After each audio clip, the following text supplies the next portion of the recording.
Salut les Blaugrana, ça va ou quoi les phénomènes? Pas trop dur ce début de Ramadan? Vous avez pas le droit de vous plaindre en vrai. Enfin, j'espère que personne va se plaindre parce qu'on mange à 12h30. Non, en vrai, c'est trop facile cette année. Enfin, pour ma part, ça a toujours été facile, mais pour certains, je sais que ça peut être plus ou moins compliqué. Mais là, cette année, personne ne doit se plaindre. 18h, 18h20, ça commence déjà à manger. Après, ça dépend où vous vous trouvez sur la planète Terre. Mais il n'y a pas de plainte cette année. Bref, j'espère que tout va bien, que vous passez de bons moments avec vos amis, votre famille, etc. Mais on n'est pas là pour parler de Shorba et de Brick, mais plutôt de Victor Font. Est-ce que je me suis pas trompé sur le personnage? Oh, j'ai vu hier quelques informations là. Il prévoit des grosses têtes pour son élection. Il prévoit quelque chose à la hauteur du FC Barcelone. Est-ce que je vais pour autant le soutenir? Pour l'instant, non. À l'heure actuelle, mais plus on en apprendra sur son programme, plus je verrai si je changerai de fusil d'épaule. À l'heure actuelle, ce que j'ai vu là comme information hier, je me suis dit oui, quand même, là c'est du sérieux. Mais enfin, n'en disons pas trop et rentrons dans la vidéo actualité. Commençons par ce qui semble être une mauvaise nouvelle, même si en réalité, j'ai fini par lâcher prise moi avec cette histoire de travaux, du stade. On va voir le 1C, le MB, le NT. À force, c'est fatigant. Tant qu'il y a quelques supporters qui viennent chanter, mettre un peu d'ambiance, encourager nos joueurs et tout, c'est bon, c'est suffisant. Ça y est, au bout d'un moment, on est là pour suivre du football et non pas pour suivre la mairie, qu'est-ce qu'ils ont dit et tout. C'est usant. On va quand même faire passer l'information parce que c'est mon rôle tout simplement. Sport rapporte que Barcelone ne recevra pas l'autorisation de phase 1C à temps pour le match retour contre l'Atlético Madrid. Le club espérait atteindre une capacité de 62 000 spectateurs, mais la mairie ne l'a pas autorisé sans fournir d'explications claires. Le Barça parle de mars sans donner de date précise. C'est bizarre quand même sans donner d'explications claires. Alors est-ce que la mairie de Barcelone souhaite mettre des bâtons dans les roues au club de la ville? Ça m'étonnerait, c'est pas logique. Pour eux, au contraire, il faut que la ville fleurisse, il faut qu'elle continue de grandir et de faire parler. Donc plus tôt le stade reçoit les autorisations, mieux ça arrange la ville en quelque sorte. Après, de ce que j'ai pu voir dans certains commentaires, soi-disant, Victor Font aurait des connaissances à la mairie. Je pense quand même pas que ça irait jusqu'à là, que Victor Font, pendant la période d'élection, ça se pourrait, c'est comme ça, les conflits d'intérêts existent, mais de là à ce que la mairie se mouille pour refuser que le stade monte à 62 000 spectateurs, je vois ça comme étant trop gros, mais rien n'est impossible, les gars, de toute façon. Avant même Epstein, je savais, mais maintenant avec Epstein, vous savez tous. Il n'y a plus rien de choquant, malheureusement.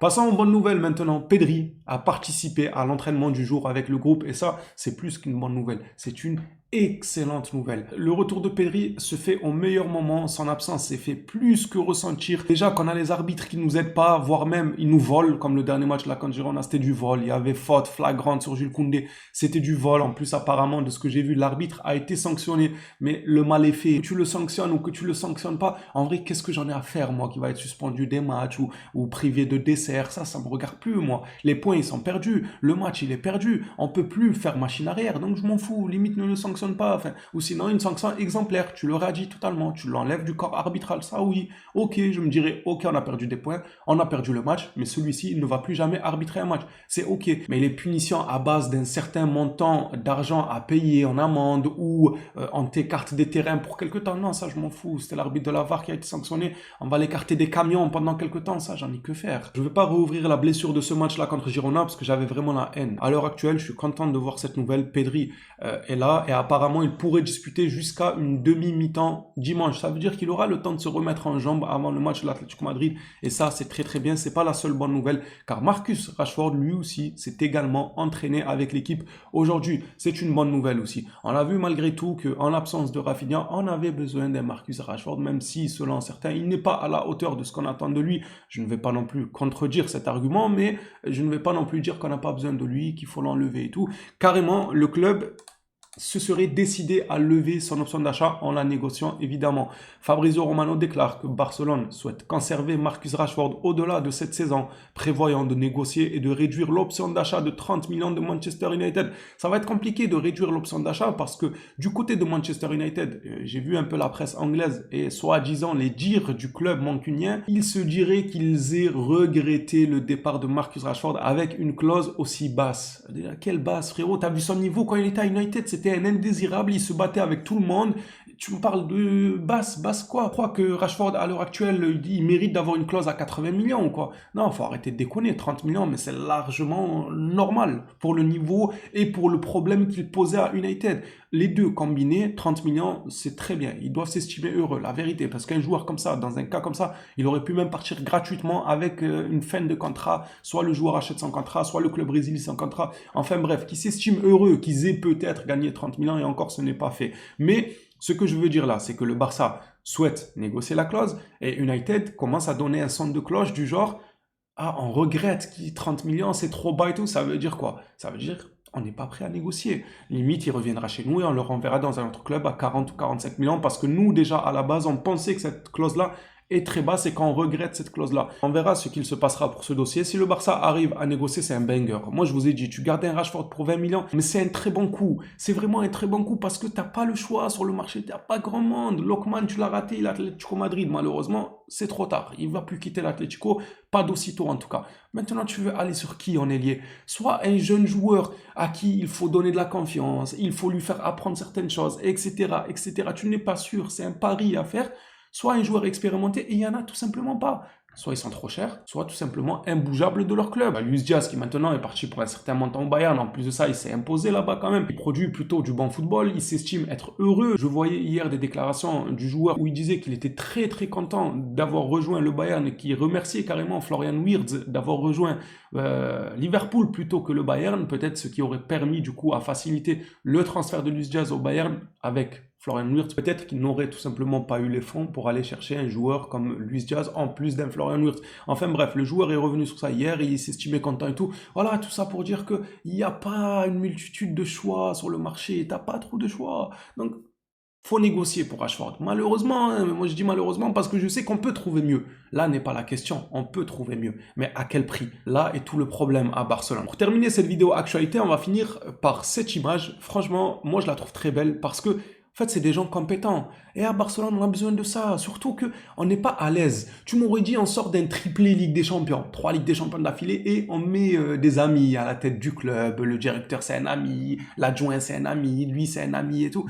Vas-y. Tu te dis, bon, c'est un club, bon vivant, d'amis-amis. On reste que entre nous, etc. C'est que des anciens joueurs qui viennent, qui reprennent le flambeau. Pourquoi pas? On se porte bien sportivement. En plus de ça, on est un club d'amis.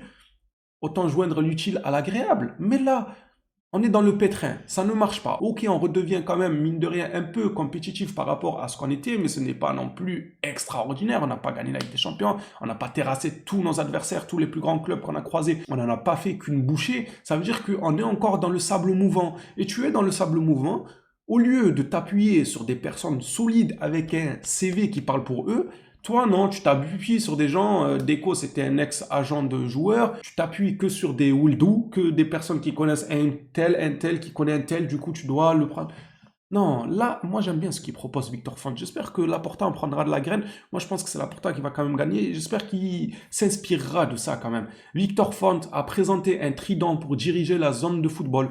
Carles Planchart, Francesc Cos et Albert Puig. Alors, je sais plus qui est quoi. Mais de ce que j'avais vu dans les détails, il y en a un, c'est un ancien du FC Barcelone dans les années 2010, 2012, 2013, tout ça. Il est passé par le Barça, des préparateurs physiques, etc., des analystes, tout ça. Il y en a un, ça a été l'analyse de Guardiola pendant plus d'une décennie. Il y en a un, il est encore à Manchester City, il me semble, si je dis pas de bêtises. Enfin bref, c'est des gens qui ont un CV. C'est des gens qui imposent, en fait. Quand ils te parlent, tu vois qu'ils maîtrisent. Ils savent de quoi ils parlent parce qu'ils ont fait les plus grandes écuries, et notamment le FC Barcelone, qui a été l'une des meilleures équipes européennes toute année civile confondue. Non, en vrai, les gars. Donc, je suis obligé d'être content quand je vois des informations comme ça. Maintenant, je sais pas si ce sera suffisant pour lui ou pour gagner, mais j'aime bien. J'aime bien juste l'information. Maintenant, le reste, quand il me dit je vais appeler Lionel Messi, je m'en fous. Je m'en contrefous qu'il appelle Lionel Messi. D'ailleurs, en parlant de Lionel Messi, Laporta, hier, a dit qu'il aimerait bien faire une statue à l'effigie de Lionel Messi et un match en son hommage aussi à Lionel Messi. Bon, la statue, oui, pourquoi pas. Un match en son hommage, peut-être on s'en fout un peu, enfin je sais pas, peut-être ça va plaire à certains, probablement, moi je m'en tape un peu.